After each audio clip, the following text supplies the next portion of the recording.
I'm Jill Shaw, and this is Catalyst for Change, brought to you by the Shah Family Foundation. I'm here today with Andrew Yang, who recently ran for President of the United States and currently runs Move Humanity Forward, which advocates for universal basic income, human-centered capitalism, and data as a property right.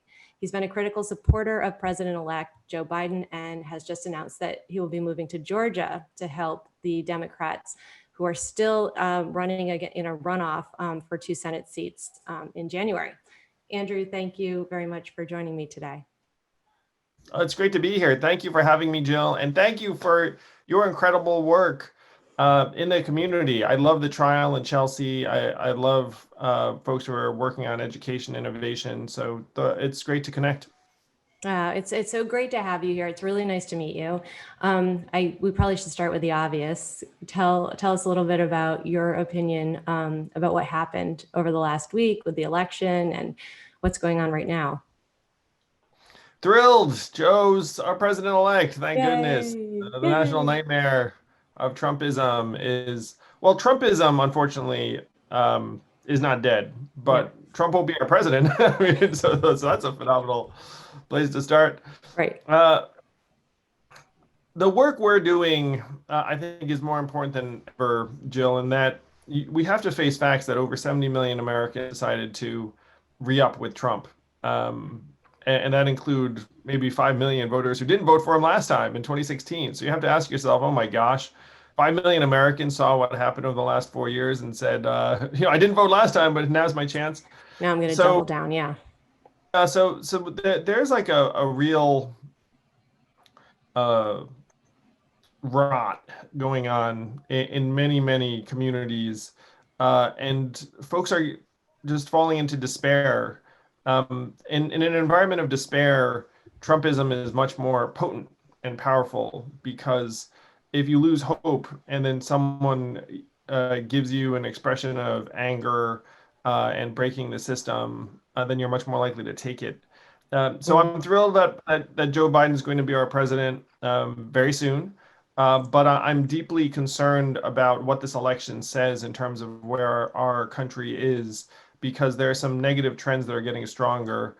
And I feel like Joe and Kamala and the new administration have a lot of work to do if they're going to truly stem the rising tides of dysfunction and despair.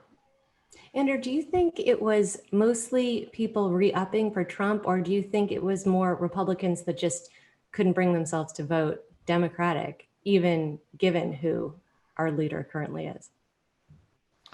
I talked to hundreds of, maybe thousands of Trump supporters on the trail. This was pre-COVID and when I was still running, and they had real concerns about President Trump. I mean, it's possible they still Right. decided to vote for him.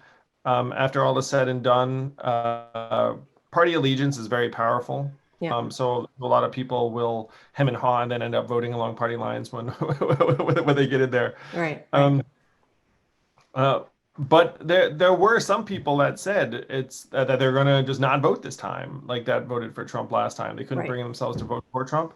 So I think when you dig through the numbers, you'll find that a lot of, I mean, he got 5 million more voters this time than Yeah. 2016, and I think a lot of them were new. A lot of them were like, "This is, I affirmatively choose this." Yeah. So you're headed down to Georgia now. What do you expect to happen down there over the next couple of months? I think more and more energy is going to head into these Senate races, Jill, because the reality is if both of them go blue, then Mitch McConnell can no longer obstruct everything in the Senate. And if you Right. can imagine having a unified government and being able to get things done. So what is the value difference there? In my mind, the value difference there is immense in terms of human well-being. If you would put it into Right. numbers, it's probably maybe some trillions of dollars, even in terms of the gap between one government where you can actually get things done and another when you cannot. So hundreds of millions of dollars going to get poured into Georgia very quickly. The voter registration deadline is December 7th to register new voters. And then the election's January 5th. So it's a very compressed time frame. Two Right. Senate races on the same day. You can believe that. And that's why I'm heading there, because we have to try and deliver a Senate that Joe can work with and not have Mitch just saying no, no, no to everything. What a nightmare. We go through all this to get rid of Trump and then you still can't get anything done because of Mitch Yeah, McConnell. no, absolutely. So if you want to avoid that scenario, please do donate to John Ossoff or Reverend Warnock's campaigns. So I'm heading down there to volunteer and help out. Great. So then what happens after January 5th for you? Then I either join the administration if they think I can contribute something positive, or we just keep agitating for cash relief, which we're doing right now Yeah. through Humanity Forward. Or there are some other structural problems that I think I want to try and tackle. So I always have things to do, but if the administration wants me in a substantive role, I would definitely take it. And so you're a huge proponent of UBI, and as are we. We're helping to run one of the largest guaranteed income I programs in the know, and country. Chelsea. That's why I'm here and I love you because I love everyone who's pro universal basic income and Yeah, actually do something about it. So thank yeah. you so much. No, it's we're so excited about it. I've been thinking about it for a long time, but this is, I feel like now we have to, like, we've Now kind we of have. like gone over the cliff, and right. And the time is now. And so, can you talk a little bit about whether you're in Washington or not? And I hope you are.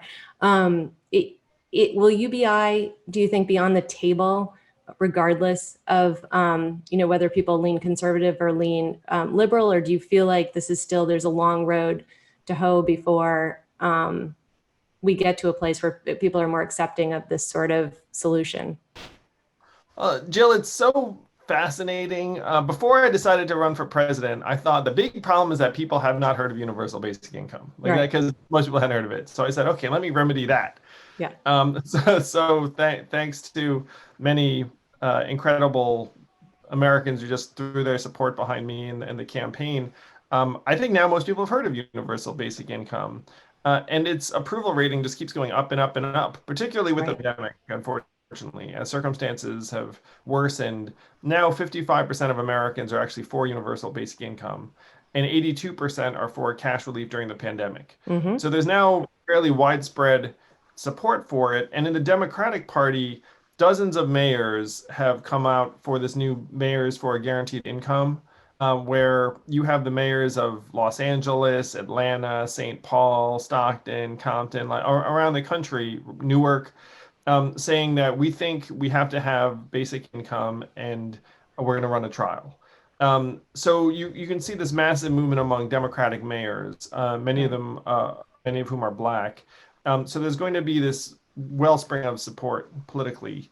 On the Republican side, there have also been some people that have expressed some sympathy for cash payments during the pandemic. They haven't, and actually, some of them have even been open to universal basic income. So Mm-hmm. I think the political force and momentum behind it is growing. One of my great concerns, Jill, is that you have a number of things in American life now where a lot of people are for them, but the government doesn't do anything.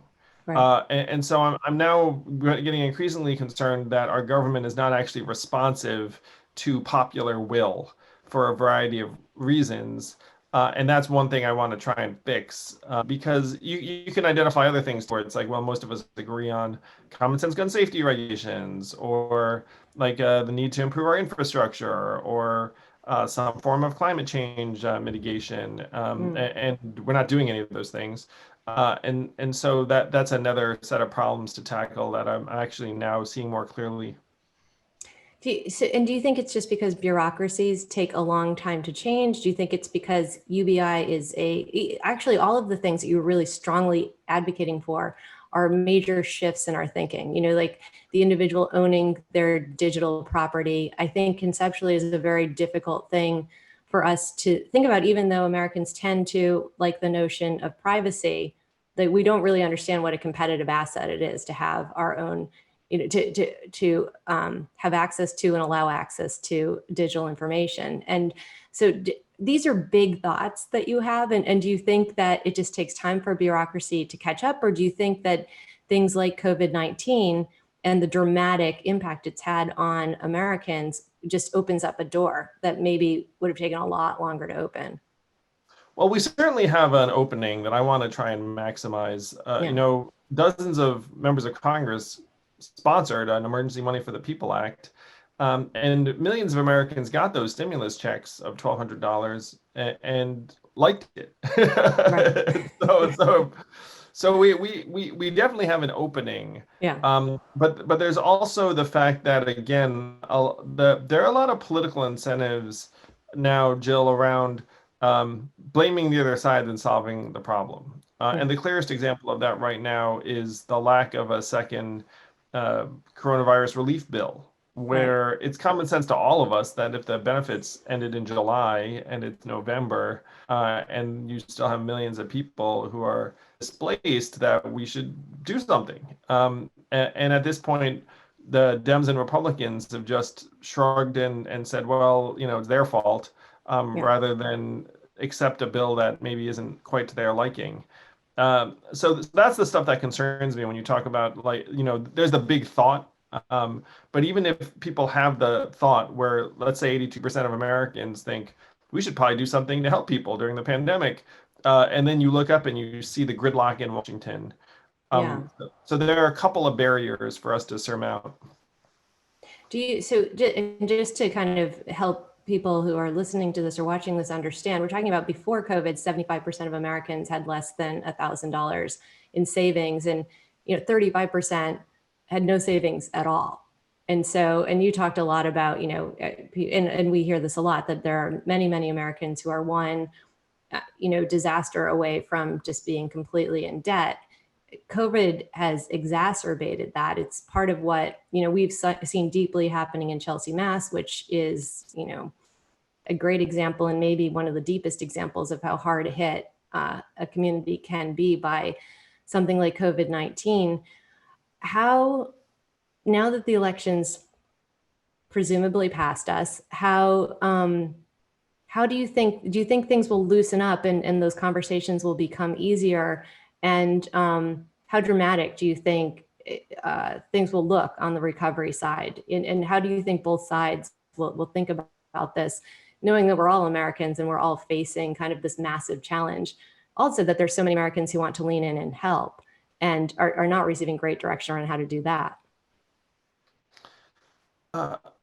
This is one reason I'm moving to Georgia, because in vision number one, you have a unified government, and then we're all trying to dig our way out, which is, to me, what we should be doing. Right. Like, anyone who doesn't think we should have a robust legislative agenda right now is not paying attention. We have like a multi-trillion-dollar hole in the economy. We have millions of displaced and unemployed. We have deprivation skyrocketing all over the place. And right now, cities and states and nonprofits are having trouble making ends meet themselves. And so they're looking around thinking, oh, maybe I have to lay some people off, which is exactly the last thing you want on Right. top of everything else. So that's why I feel so strongly about trying to have a unified government, because if you do have Mitch McConnell saying no, no, no to everything, then it's going to be hard to do some of the big things that we should be doing right now. Even if we had a unified functional government, this would not be a good time. This would still be a very, very difficult time. Right. But we are taking a terrible time and making it more terrible through inaction and dysfunction. It breaks my heart. It makes me angry. It makes me sad.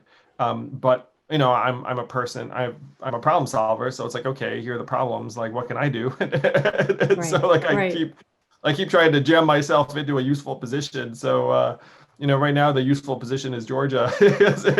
We can, and I will say these special elections are going to be difficult races for Dems. Like, traditionally, Dems have not performed as well in special elections in Georgia. Why is that? I think a lot of it's that Democratic voters just don't need to vote in January, like a very high level. And I think conservatives are somehow more keyed in Georgia. At least this has been the pattern. Like, there was one race, and this was a little while ago, and Stacey Abrams has changed things in Georgia, and the demographics have changed. But there was a race Right. that was like 3% in the first election, and then when it went to special, the Republican won by 15 points. So that's an example Really? of That's like, so interesting. Can you do mail-in ballot for a special election? There are absentee ballots that you can apply for. I think literally starting this week. Yeah. So that allows folks to mail it in. So how will you be critical down there? Obviously, your presence, your people are attracted to you, and so they'll listen to what you're saying. What do you think is key about you showing up and other folks who have a national presence, a national democratic presence, being present there at this time? So I think I can add value by trying to activate some folks to vote and pay attention that might not have otherwise. Yeah. For example, some young voters, Asian Americans are about 5% of the population in Georgia.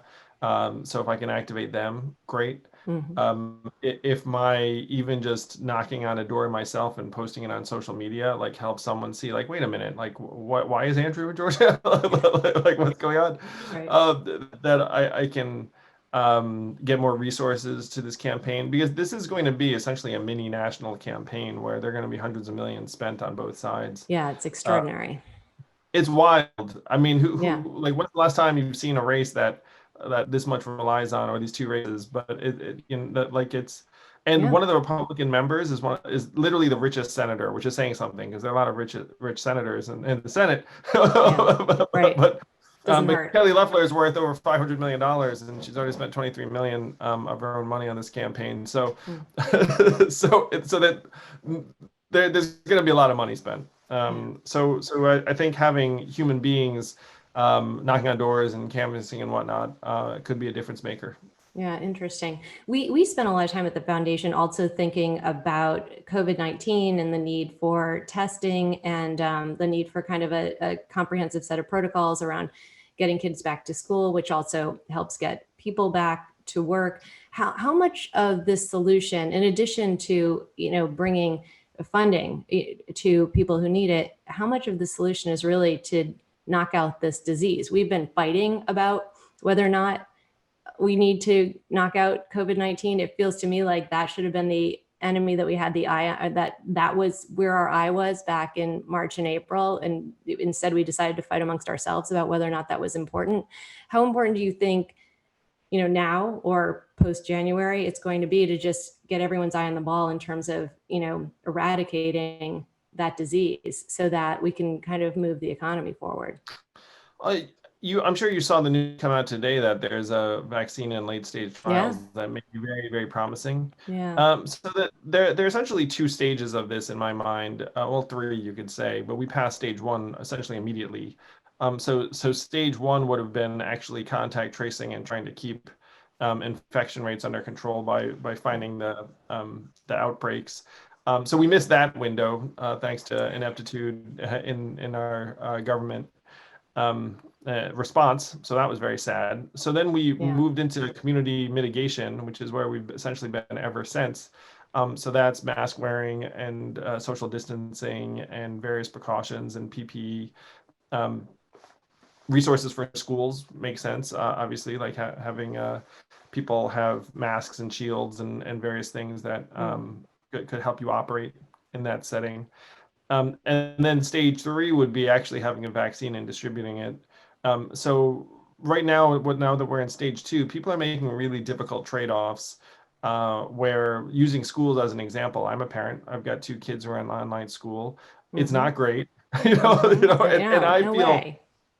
and I feel very deeply, just as I know you do, Jill, Yeah. that the kids who needed school most, are the ones who are just falling behind now because we can't get them into school. Yeah. And there's a real cost to that. Like, like that trade-off is very real and painful. Yeah. And so to me, helping very important institutions like schools operate safely would be the main priority during this time, and then trying to get to stage three where you actually have a vaccine in hand and can distribute it effectively um, is the hope. And it seems like that light may be actually appearing at the end of the tunnel sometime next year. Yeah. And then, so do you think then there's this parallel path where we're both providing funding to help our most vulnerable population while the economy rebuilds and jobs come back? I mean, part of what we're seeing in Chelsea is that there are so many people who would be working right now who have lost their jobs because they worked for restaurants or for hotels or for the airlines.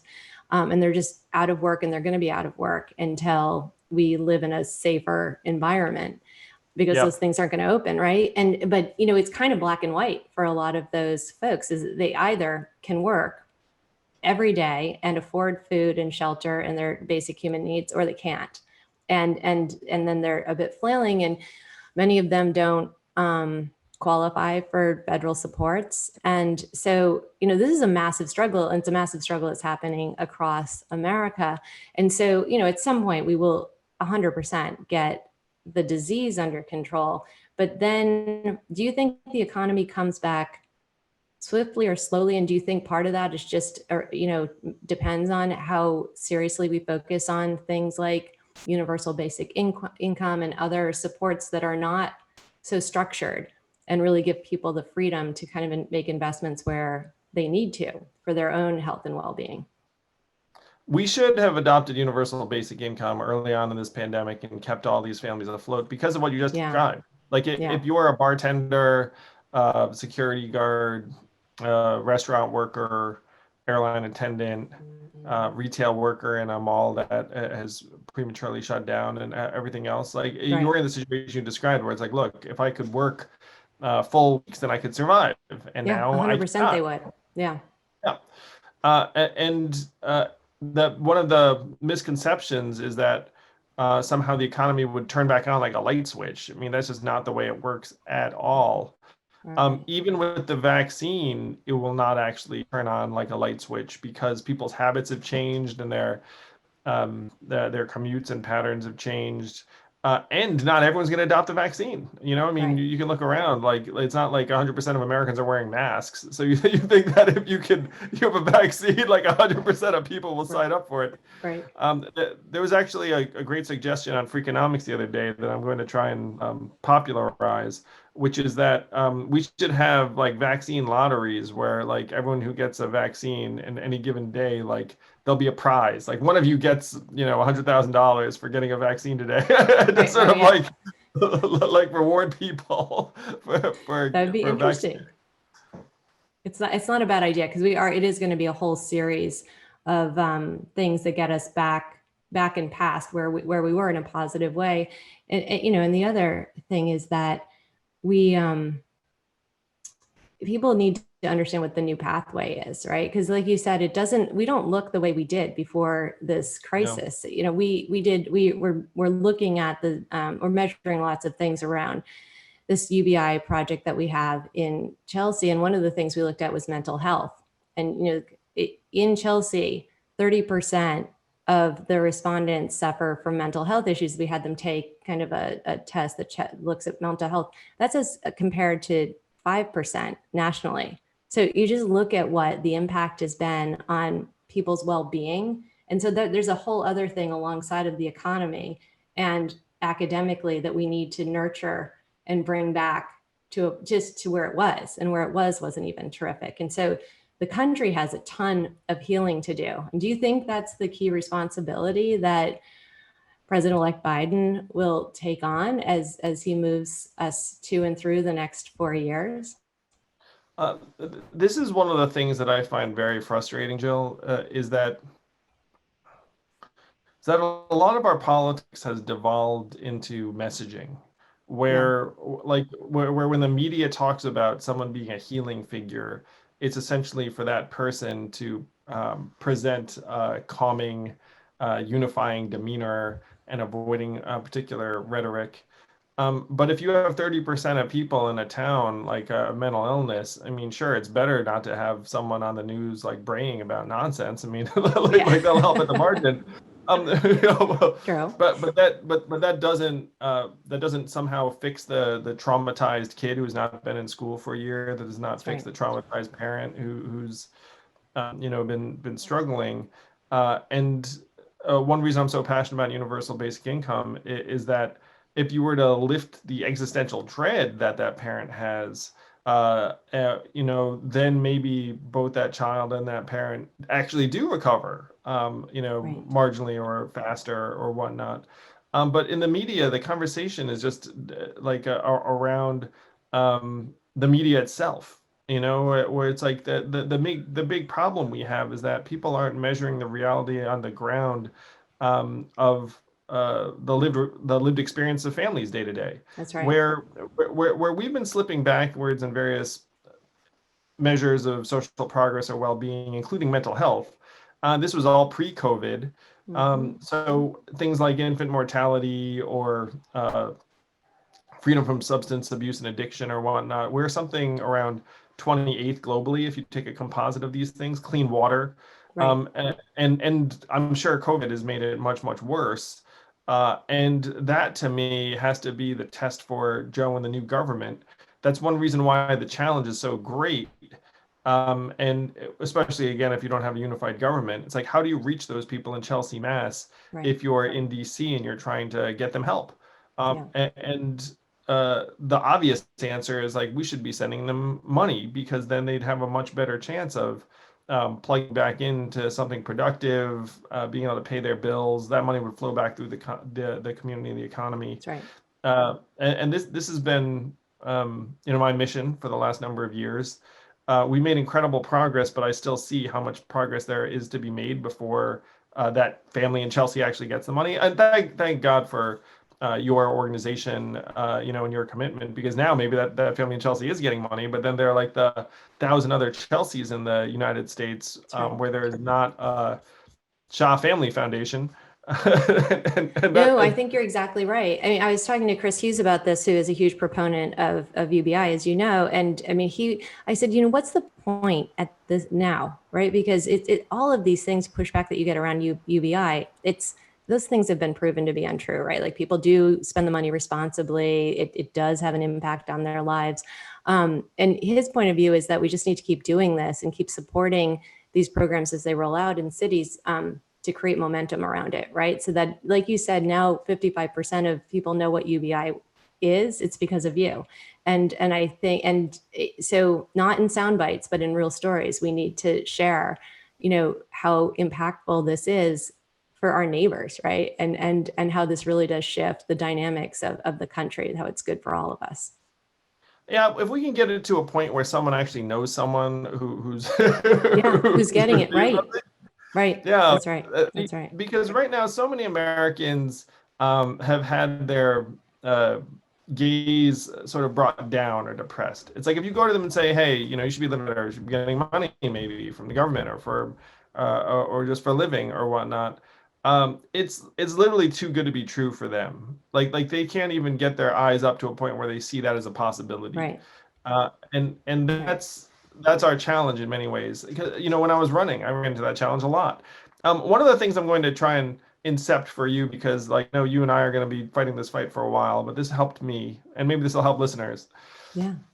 Uh, that it was a neuroscientist in Seattle who said to me, "The enemy of universal basic income is the human mind." And I was like, "Oh, what do you mean by that?" Yeah. And he said, "Well, as humans, we're programmed for resource scarcity. It's kind of Right. evolutionarily like baked into us, and we're Right. raised that way. And so, if someone says, 'Hey, everyone should get this money,' then everyone has this knee-jerk scarcity reaction, Right. where you think like, 'Oh, that's impossible. Where you get that money, there's not enough to go around.' And then it goes to, won't that hurt people? Won't that cause all these problems? Right. Won't they spend it in bad ways? Like that's kind of almost um, like a knee-jerk reflexive reaction based on our wiring Right. as a species, that we felt like there's never enough to go around. It's only in relatively recent times that you could argue, we're in a situation of abundance rather than scarcity. Right.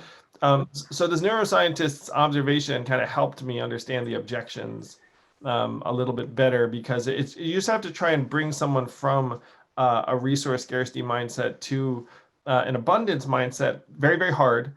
But Yeah. it becomes easier if they actually see it. If they That's see it, then right. they're like, "Oh, it is possible." Yeah, no, I think you're right. I think I could talk to you for a really long time. It's really interesting to have this opportunity to chat with you. But I think that's a great place to end our conversation, is that we really do need to shift away from net zero thinking, that we're in a time where net positive opportunity is absolutely true. You're an entrepreneur, I'm an entrepreneur. We both know that you can take $1 and make 100 or 1,000 or $1 million from it with the right investments. And that's the way we need to be looking at this moving forward.